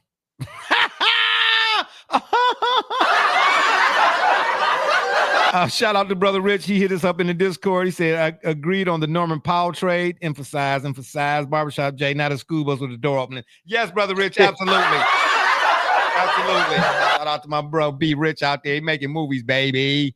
Yeah, guys that expect. Look, you got. I know we're on the East, but back to his Clippers on the West. Obviously, it's not working. Hey, I told you the Clippers. Unfortunate, and this Brother Rich, he's my road dog, man. I'm just got to tell it like a TIELs ain't the Clippers. I mean, going nowhere once they got rid of my boy Shy. Once that loss yesterday to Memphis was bad, though. Oh man, listen, the boulders started rolling downhill when they got playoff putrid PP, excuse me, and let Shaq go on over to OKC. You see how that be? Man, you don't give up no young talent for playoff Paul George, not at that stage in the game. Now, Indiana, Paul George, I'll give you a pass. But at where he was at when that took place, oh man, you need to get your. I need to, boy, don't make me say something on this program today. Orlando, I'm not surprised. But the Cavs, no, let me get back to the Cavs right quick. Bruh, they're gonna have to make some type of move. They're not gonna get away with Garland and Mitchell in the backcourt again in the playoffs. It's not going, not gonna get away with that. You know what I mean? And from the looks of it, I like Lonzo in terms of how he orchestrates offensively for everybody else. And then Donovan off the ball. You need a big guard, bro, in these playoffs. The playoffs didn't prove that. You know what I mean? And not just a big guard who big, a big guard who, you know what I mean, can cause a couple headaches, a couple now and again, a little migraine or two. You know what I mean? Like an Andre Miller or Brandon Roy before he got hurt. You know what I'm trying to say? You need a big, you need guys who can, or Jamal Crawford. Like, yeah, I'm big, but guess what? Wink, wink, trickery. Take that with you there, little Sammy. You understand me? I'm just saying, bro. You know what I mean? Cavs gonna have to make a move, bro, because I don't see. We're gonna see, but I don't see, because the Cavs just lost to Toronto the other night, and then that's not, bro. That's not good. That's not good, bro. That's not good. You know what I mean? All the teams that you got to run into in the playoffs, if you're taking early L's, that's the one thing to stand out to me at this juncture in the season. But I am with you. I don't see it for the Clippers, not this year. And they just built that doggone arena. Oh, man. Woo-wee. Yeah, I know Brother Rich over there. He is not happy, baby. What about the Chicago Bulls? Is Jordan coming back? No, he's not, but they look like they could still compete for this thing. I mean, they're right there. I'm more so, I'm kind of leaning with it. It doesn't. They just lost again tonight to they got off to a hot start, but I think they're cooling down quite a bit. Hey, hold on, Brother Rich weighed in again. He said, he told us that Double J, Cade is still learning the point guard position. Like Barber Chop J says, Barber Chop J, that's right, baby. Give me a button. He said, no team led by James Harden can win anything. Clippers need a rebuild. Hey, but he been saying that since I knowed him, since James Harden been in the league. Yeah. Brother Rich said that to me. I think he said that to me before James Harden even got to the league. At Arizona State, he's like, no team with James Harden on it going to win an NBA championship. I'm just saying. Talk about Damas. You know what I mean? Damas. Anywho, yeah, that's our NBA updates on the standing side of things. We'll come back to y'all, obviously, as the season progresses, and more so, or even more so, after the All-Star break. But if you really know what a product is, all you got to do is take a look at the All-Star games. That'll tell you anything and everything that you need to know. I'm just saying, the 97 All-Star game, the 2001 All-Star game compared to any All-Star game from the NBA you've seen in the last 3 years is what? You don't need to answer that. We're going to take another break. That's what I try to tell you. Legacy Adventure Park, you know what to do. You understand what I'm saying? You know what to do.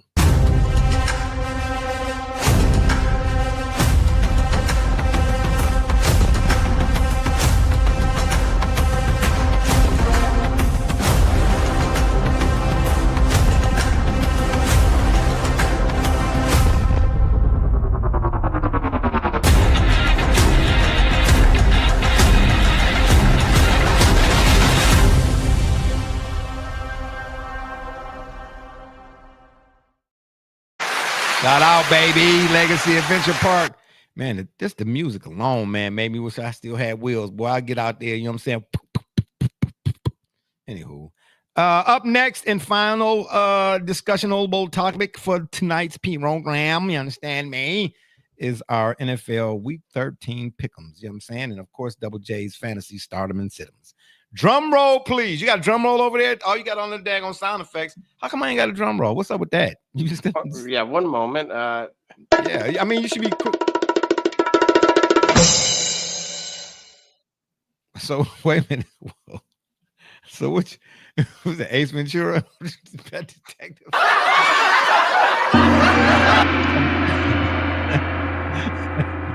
Oh boy, smoking. Anywho, yeah, let's get to some of this NFL. Hey, leave, don't leave that.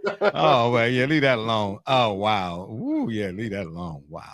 All right, who we got here? Up first is, and by the way, let me preface all of this by saying, if you're making any selectional selectionals, say that fast one time, based off what I'm picking in terms of team win, who lose type of deal, please don't do that, okay? Because this is all just for fun. This is just me picking to say who I think will and who I think won't. And if you're into that sort of thing, gambling, rambling, bambling, stambling, do so, please, on your own accord and off of who is and who ain't playing. All right. That being said, we got the Rams. Is this the first game? Rams at the Panthers? I believe so, yes. Oh, wow. Oh, I guess it is. The Panthers, man, they almost, I'm telling you, boy, they like way sneaky good, man. They might could win that NFC South, man, because as much as I like Baker and all of that, I just don't see it from Tampa Bay right now, bro. They got to be trending downward. The Bucs do. Oh, yeah. Yeah. I wouldn't. Who do the Panthers play after the Rams? Who the Panthers next 2 games after the Rams? Just give me fill me in. All right. So the following 2 are at the Saints and then at home versus Tampa. Ooh.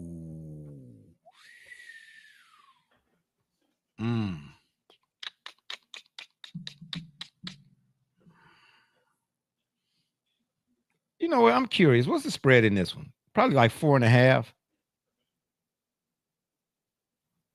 Survey says. Oh my goodness! Whoa! Okay. Whoa, Leah, get rid of that. Eesh. It don't matter. I'm picking the Rams anyway. I don't know, man. The Panthers are sneaky though. They're sneaky. But give me the Rams. All right, and just quickly on the fantasy side, obviously Matt Stafford is the betting favorite for MVP. There's, again, Carolina plays a lot of cover 3, and they're going to be missing, of course, the safety and CB1 rather, and basically expect, if you have Stafford, of course, use him. Additionally, expect a strong performance from Puka Nacua. He has 7 receptions in 3 of the last 4. And now that Tyler Higbee, it looks like, is on IR, they're going to be in a lot more 13 personnel. And then, of course, as I've mentioned in the past, when it comes to the red zone stuff, that is Davante Adams day in, day out. So I will say, given the game script, it could be a bounce back game also for Kyren Williams. Good looking. Go do the dishes. Huh? Hey, watch the conversation right there. Yeah, I got people. You seen that? I got backdrops coming in on the situation. Hey, man, relax yourself, bro. Roll out. You know what I'm saying? Roll out, bro. We on TV right now. This dude right here, man. You know what I'm saying? Photo bombing. You know what I'm saying? Anywho, yeah, 49ers at the Browns. We got any questions? I mean, comments? No comments? Okay, let's keep rolling. So far, if you have any fantasy stuff or any thoughts on Shedeur Sanders in game 2? Hey, don't use that kind of tone now. That's my boy Shredder. Don't use that. That's defamatory. Okay. I already told you. Okay. I'm just saying. I was just double checking. Double J. What's the Let me see the spread on this one right here. Let me see the mayonnaise on this one, baby. Oh, whoa, the minute there. Now check it out. Look at the opening line. Oh, wait a minute there now. It went down and the total went way down. Dang, the over under is 10. That's what it looked like. Oh my gosh, 35 points or 35 cents. Brutal. You know what, man? I'm taking the Browns just on GP, bro. Come on, dog pound. Taking the Browns, baby. My boy Shredder in the back, baby. Oh, and let me say, too, hey, don't nobody hate Dylan Gabriel, bro. We don't. But we hate the fact that Stefanski out here, sacrificing dubs so he could prove a point. Okay, a point that clearly don't need to be proven because it's been unproven. I don't know if that makes sense, but I'm just saying, don't do that, bro. I'm rolling with the Browns. It's going down. And Shedeur going to have bad games. Every NFL quarterback that had them, John L. And I'm not comparing the players. I'm comparing the circumstances. Can we stop comparing stats and start comparing circumstances, includable within the stats, if that's what we're going to do? Okay.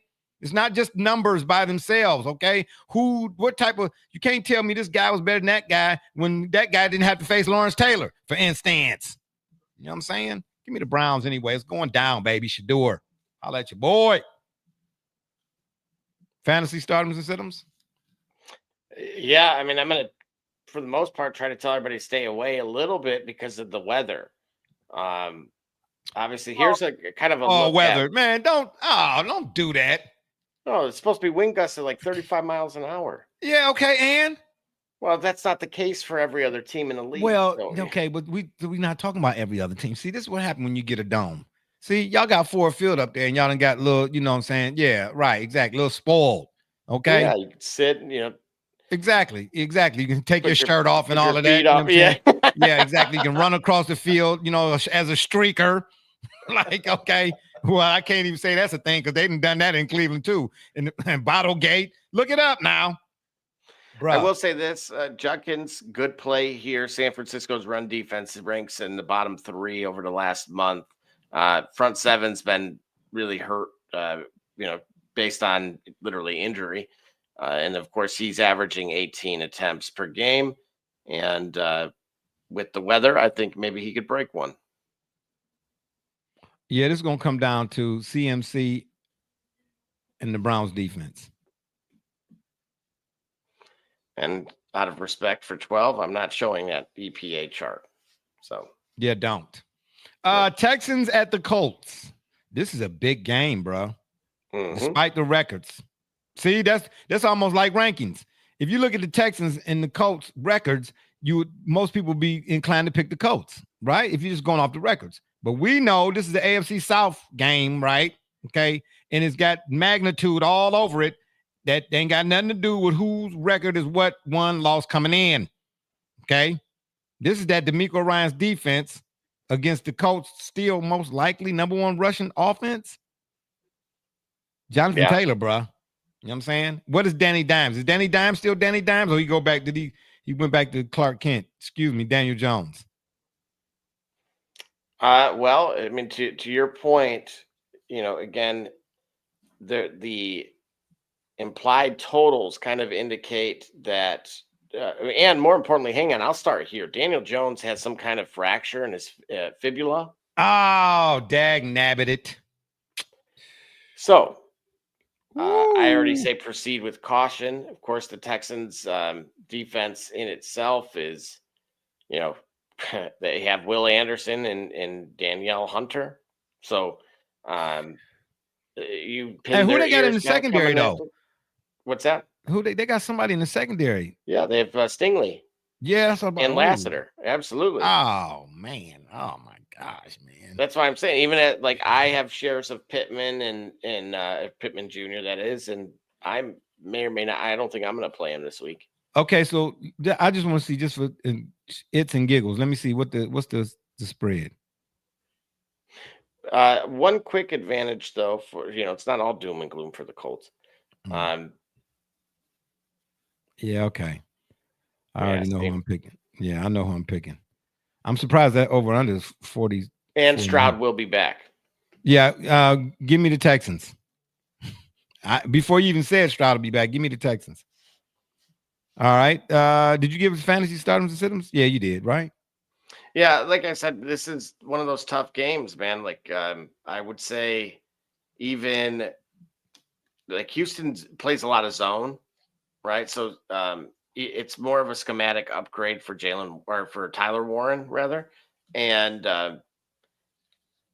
so maybe he's the bright spot in this. And then I would green light some of the receivers on the other side of this for Nico Collins and such.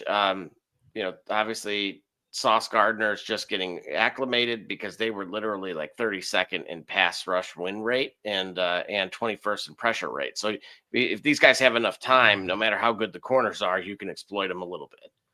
Yeah, but I mean, I don't know. I guess You know, everybody learned at their own pace, I guess. But you talking about a corner and how long it take to make the adjustment to your new squad. I'm thinking of that guy the Browns got in place of Greg Newsome, and he looked the part. Like, why y'all ain't draft him in the first place? You know what I'm trying to say? It didn't take that guy long to make the adjustment. Now, maybe it's the defensive scheme. I don't know. But Sauce Gardner is a top-tier corner. And this already will be his, third game with them? Fourth game with them or something like that? Yeah, going on third, I believe. Yeah, you got to put some more sauce on it. Sauce. Literally. Yeah. Hey, that's 7 Mile, though, so I can't say anything. So. All right, got you. All right, keep scrolling. Let me get some scroll. All right. All right, Saints at the Dolphins. Do we care? You don't have to show I me. do. I think the Dolphins could make a playoff run. Oh, man, please. And I think the lady across the street, if she had a mustache, she'd be somebody's uncle. My God. I think the Dolphins can make a playoff run. Yeah, okay. I'll drink to that. Oh, boy. That cool, refreshing drink. Anyway.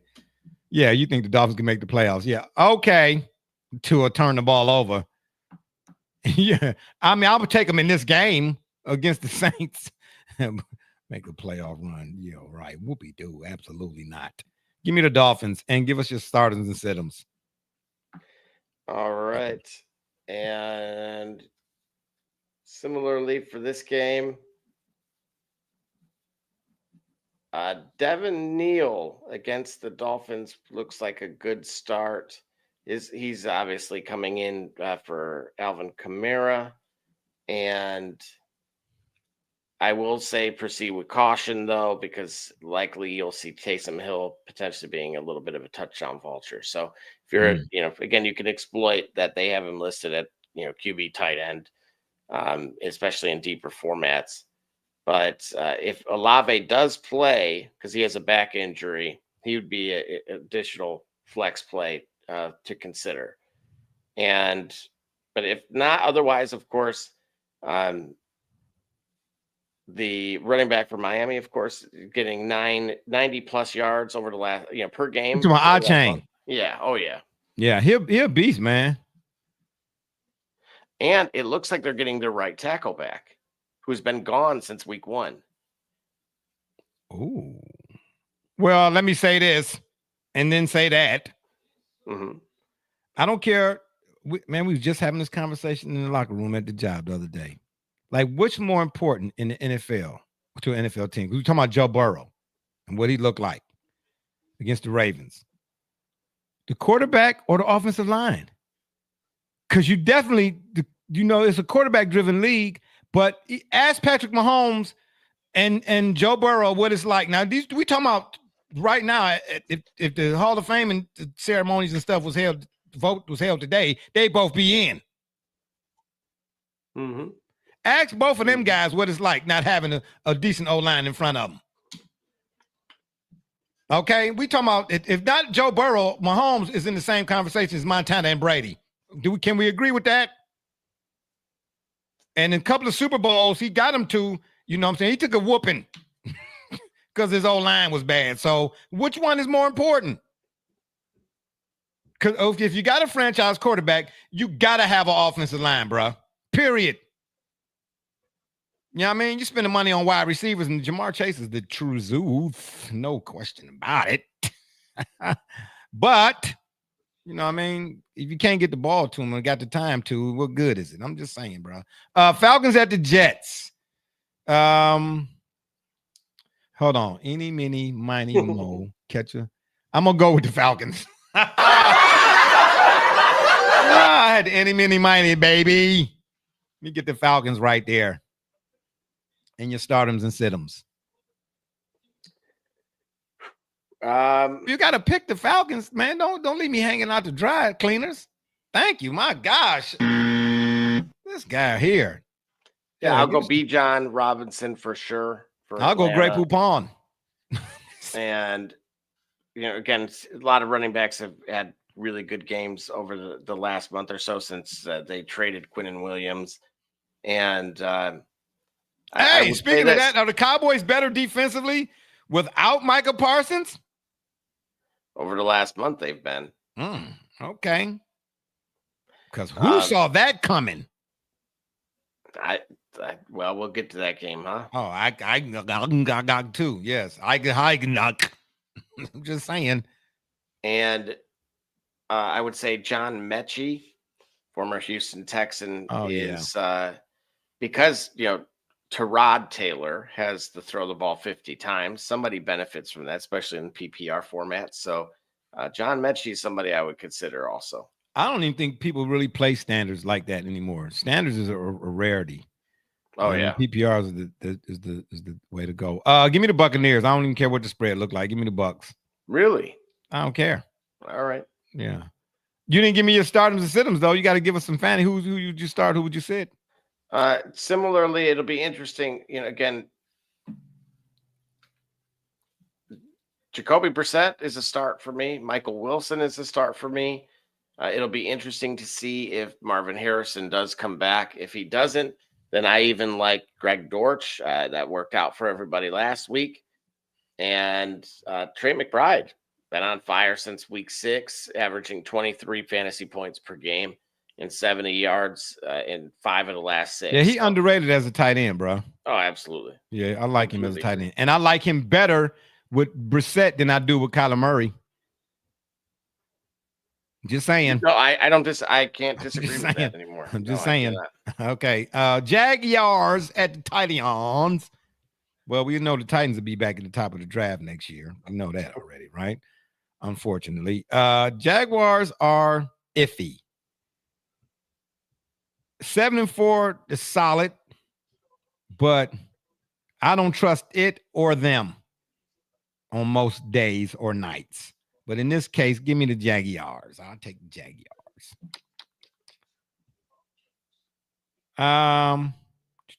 Oh yeah, give me some starters and sit-ems for this one. Yeah, do you really need them? Well, I guess. For the sake of saying so, I'll go with DK again on Tennessee, just so there is somebody on Tennessee side, and then of course, the Titans defense hasn't been completely horrible. It's just more so the offense has been, and so that because they've been a little bit more competitive in these games for the most part, I would limit kind of the Jags to Trevor Lawrence is maybe a QB2 range, and then also you can go ahead and play confidently the running back, of course, as well. I'm wondering if, in a case, a team in the case of like the Titans, the powers that be, or whoever is responsible for putting together the team's draft board, prior to the draft and things of that nature, at what point do you start looking at or taking notes at like what you may need, what you may want, what I'm saying, in that upcoming draft? Do you wait a month before, or are you watching each game? And when I'm asking that because who's the Colts owner? I forget the lady's name. Is that Irsay's daughter, right? Mm-hmm. Yeah, she's been up front and center on everything. Right. You know what I mean? Like, do you start taking notes, formulating a plan of what you're going to do for next season right now at this season, or do you wait towards the end of the season? I'm just curious. You know what I mean? Because the Titans, the way they've been watching, if I'm in the Titans, and if I'm in that building and Cam Ward is my franchise, I'm already knowing who I'm looking at in terms of where I'm going to start to build around him. Oh, like I said, O-line, maybe a better tight end or something. You know what I mean? Running back, we're going to go with 2-back system, 1-back, whatever the case, full back. What we going to do here? And already be ready to roll prior to OTAs and whatever else next season. You know what I'm saying? I mean, really ready to roll, not just talking about it or it being talked about on the talk shows. Be really ready to roll. But anywho, Vikings at the Seahawks. Give me the Seahawks. JJ McCarthy. I'm sorry. Yeah, I don't trust him. They're gonna be looking for a quarterback too. Yeah. And they picked him, the Vikings, he was what? Where was he drafted? Oh, he was a lottery pick. Was he? Mm-hmm. Yeah, that ain't looking good, bro. You got to fire that guy, whoever that guy was. Hey, they need somebody. One of these teams need to add Ozzie Newsome if he's willing to do it to their front office, because Ozzie, was the Sam Presti of the NFL. So just as a reminder, he was 10th overall. Ooh, that ain't looking good in the hood. That's baby. Ryan Leaf territory, dude. Well, Ryan Leaf I wasn't no fan of him at Washington. Washington State, excuse me, the Cougars. Yeah, I was correctifying it. My gosh. Give me your startums and situms. I agree with you that because of 9, more like N-E-I-N, like 9 in German, meaning no. Oh, wow. Okay, got you. Unbelievable. What I'm trying to find out again is the percentage of how often he's under center. Like, are they trying to force him to play a system that does not suit him? Well, my contention about that, all of the good coordinators and coaches that I grew up watching and that are still here now have a tendency to, when a guy is drafted or brought in, even though their philosophy is their philosophy, they sit down with the guy to figure out how to incorporate. The guys who don't do that end up like Stefanski, winning 2-time coach of the year 2 times, and then looking like they're looking now. Okay. I'm just saying. All right. Ben Johnson is a classic example. And I'm not saying the Bears going to win no Super Bowl or no nothing like that. Okay. But you can see Caleb Williams' progress. It's elevating the offense. You can see the offense's progression. You understand? You can see that Ben Johnson has his imprint on that offense. Whatever Caleb Williams does well, they emphasize it. And whatever he doesn't, in some case, they might have been tossed out or they maybe tinkered with it a little bit. You know what I'm trying to say? You make your strengths stronger and your weaknesses a strength. Stefanski. Anyway. That lady. What was the lady in Monsters? I see you, Wazowski. I see you. Oh, boy. Raiders at the Chargers. Neal or Tracy Jr.? Ooh. That's for you, Double J. You know me. Give me just a second. I don't know nothing about that. Man, he coming out here. Shout out to my man, CH, baby. CBR. How about that? You understand me? Coming with the heavy hitters right now. Ooh-wee. It's all to the GO, baby. Yeah, Double J, you got to be ready, man. You ain't ready or nothing. Hold on. And we got another one right here. He asked again, Jefferson, Olave, and Michael Wilson. Pick 2. He said, appreciate Harrison it. If Harrison doesn't play, then Michael Wilson for sure. Say that again, Double J. I was playing the applause for my man there. If Harrison does not play, then Michael Wilson for certain. And then, unfortunately, between Olave and if Olave's active, he's the better play because, unfortunately, like we just discussed, it's J.J. McCarthy that's the issue. We talked about it last week, the catchable percentage of balls for, again, you're talking about world-class athletes, right? And saying that only 60% of these passes toward these targets towards him are catchable. And that ain't good. Right. Oh, wait. Yeah, that ain't good. What about Neal or Tracy Jr.? My issue with Tracy is, and that's what I'm going to confirm, was obviously the share amount of time shared.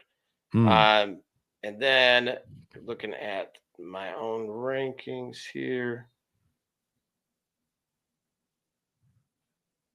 Yeah, see, I have Tracy at 34. It's not the greatest matchup against New England. And then Neal, though, against Miami, I want to say is a good schematic matchup. It made so let's see. Matter of fact, it's red zone. Hang on a second. There we go. All right.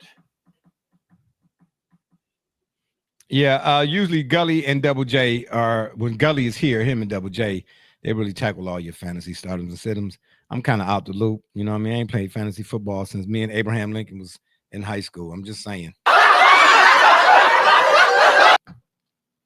You know what I mean? Back when the mules used to get everybody to the game, baby. Now everybody driving Bentleys. Out of my league, baby. Above my pay grade. Yeah, Miami's still, again, as far as a good schematic matchup for the running backs, allowing about 113 yards per game, about almost just shy of 5 yards per carry. The issue, however, I will say this, is touchdown dependent, right? So they've only given up 6 touchdowns to the running backs, which could be, again, problematic because the name of the game is scoring, right? As far as Tracy,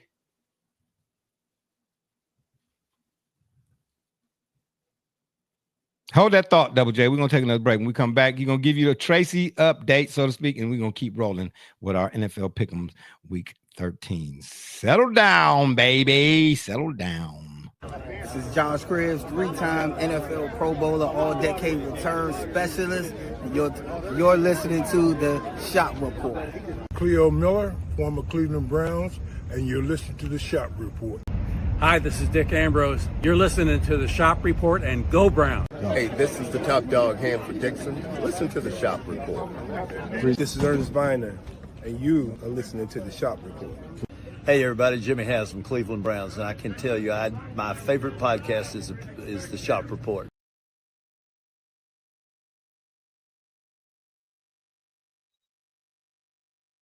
All right, we are back. We are back. What were you saying about Tracy, Double J? New England's defense is best in the league against the running back, so I will kind of pass on him. Again, schematically, it's just, can he get in the end zone for Neal? Maybe. As far as Tracy, the balance, the counteract to it is, of course, if the Giants are playing from behind, he may be in more for the PPR portion of it. So a little bit of give and take there. All right. Raiders at the Chargers.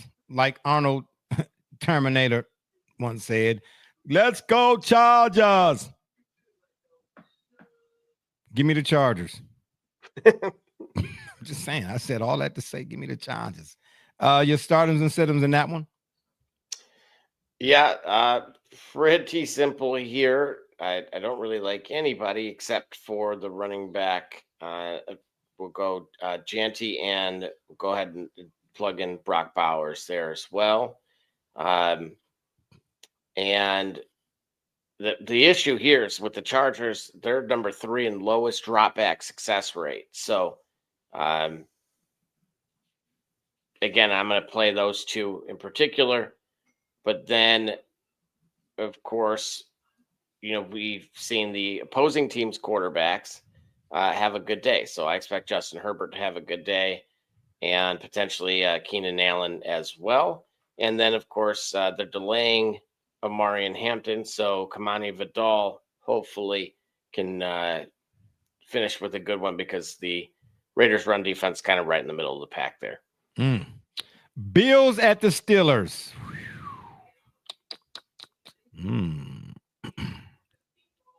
This should be, in my opinion, a bigger game than what I'm looking at right here. But it's not. Why? Because you can't really trust either one of them. Josh Allen, MVP, all of that. Mike Tomlin, with all due respect, love his sound bites and the whole nine.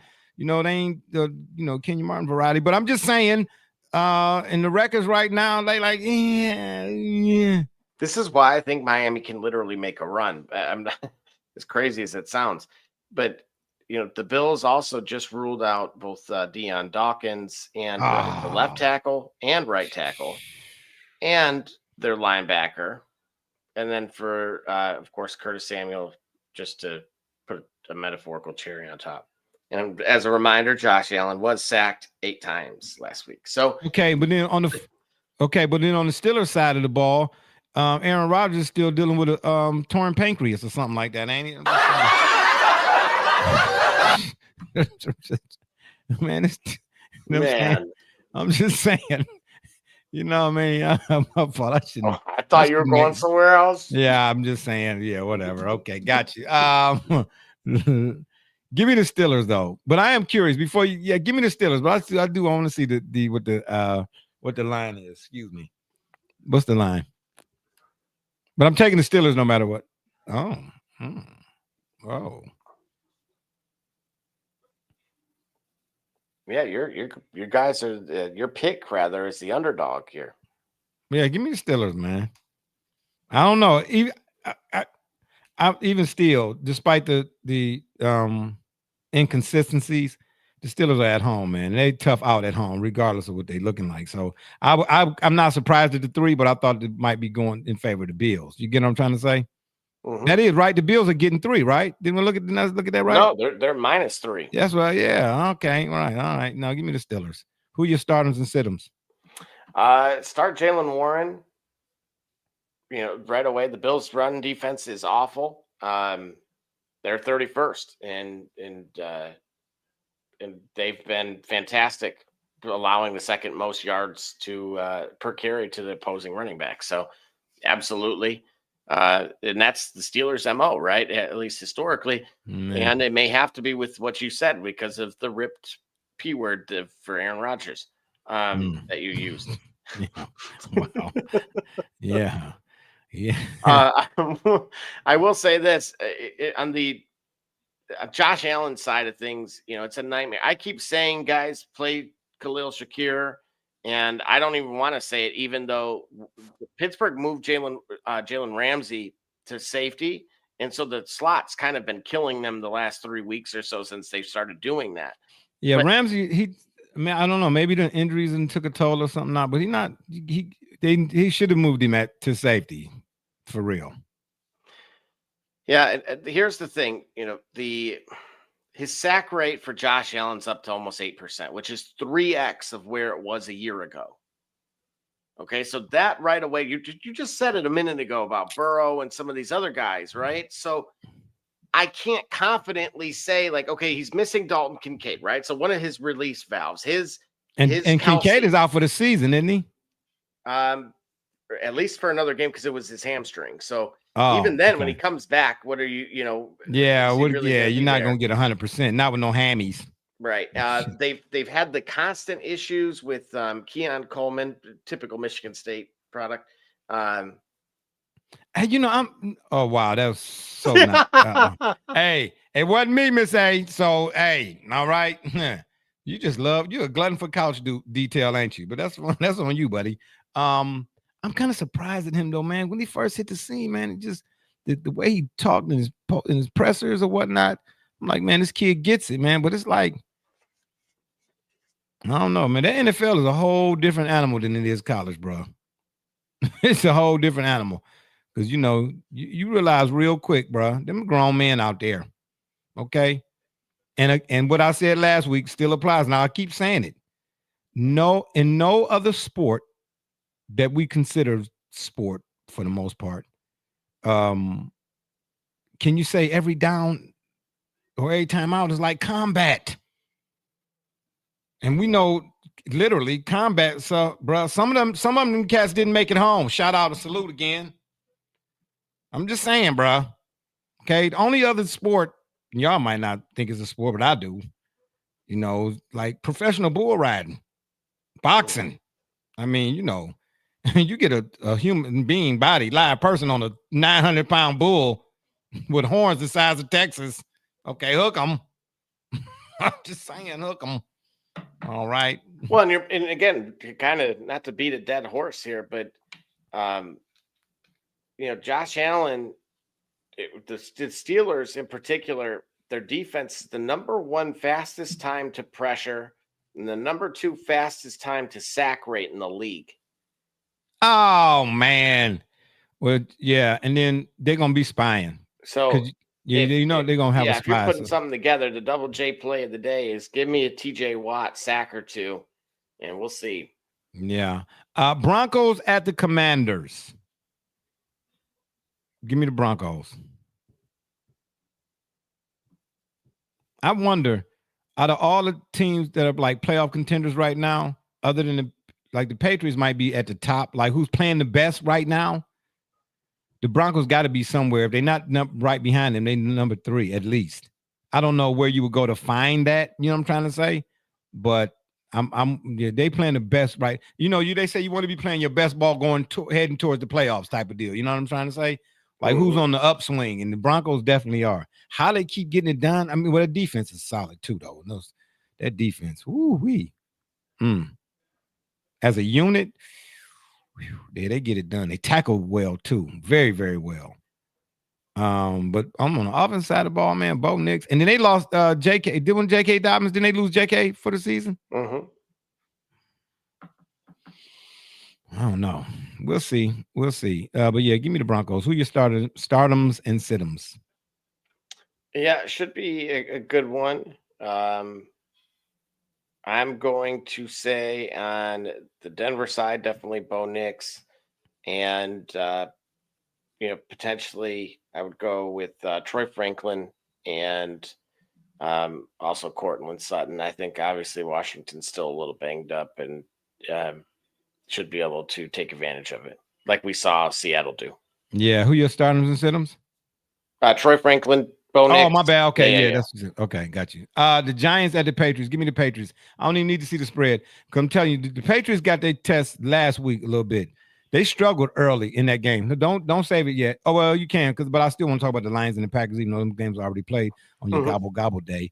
I think the Patriots kind of got their wake up call last week. I do. But help me to understand something though. I was watching the Bears and the Eagles yesterday. And was it the Bears and the Eagles? Mm-hmm. The play that they ran on fourth down should have been the play that they ran on third down. And why did they run the play that they ran on third down? Didn't I put it in the Discord thing? I think I did. And it just makes it, I'm just I mean, I know we talk about gambling and all that other type of stuff, for the most part. But I said the play calling on 3rd and 1, along with the 4th and 4, with too much time left, is what you call a parlay play. And the problem with sports as a whole. Why take points off the shelf? The Bears kick a field goal right there to make it a 2-score game still, if I'm not mistaken, right? Mm-hmm. Yeah, Bears better be glad they got the dub, because that was boneheaded, bro. You know what I mean? It just made me wonder, like, who getting envelopes, man? Show your hands, baby. Show yourself. Show yourself, man. Put them envelopes back, bro. It ain't worth it. You're already getting 18 million something dang on dollars a week. You know what I'm saying? What's the extra 35 cents? Greedy. Scroll down. I'm going to talk about them Lions and them Packers. Yeah, right there. Here we go. And those were your picks, by the way. Right? I know. Well, who won? No, none of my picks won, did they? Right there. Did they? Dang. Boy. It's time to hang it up, Jay. Well, that's the name of the next program. Hang it up, Jay. The Lions, man. I'm wondering if the loss of the coordinators is really starting to affect them, because Dan Campbell going for it on 4th and 1s all the time. It don't look as good as it did when he had Aaron Glenn and my man over there, Ben Johnson, over there, respectively. You know what I'm trying to say? You could do that then. Right now, it's just looking like him being, reckless. That's what it's looking like, unfortunately. Cowboys beat the Chiefs. Should we be fearful? Potentially. They play the Lions next. Got two teams going two totally different directions. Yeah. Cowboys, they like the NASDAQ, baby, the green arrow. You know what I'm saying? They look better. They do. They look better than they did. I'm surprised they beat. I thought Patty McIce would pull that out. You know what I'm trying to say? And then if I'm not mistaken, did Travis Kelce say something after the fact about not getting calls? Did he say that? Really? Did he say that? Wow. I'm asking you. All right. I saw it, but I don't know if it's AI and not Iverson. AI. You know what I'm trying to say? If it is, he probably should have got hit in his eye. Okay. Don't be crying. You can't be talking about getting no calls, when y'all was getting all the calls. All right. Once upon a time. And then the Ravens, man. Yeah. I don't know who it was that said it. Bleacher Report said Lamar Jackson was overrated. No. You know what I mean? That's clickbait. You know what I mean? Stop falling for that, y'all. Y'all too intelligent for that. You know what I mean? He, again, by NFL standards, he don't get it done in the playoffs, and that's performance type of deal, and he still got to come through on that. But overall, Overrated? Man, stop it. Y'all trying to say he's Scott Zolak in black. I'm just saying. Anyway, that's the end of that. All right, there you have it, baby. Our NFL Week 13 picks. All right, again, shout them out, baby. Give me a last round of the college football scores update so we can get on out of here and let everybody get some sleepy time, baby. Sleepy time.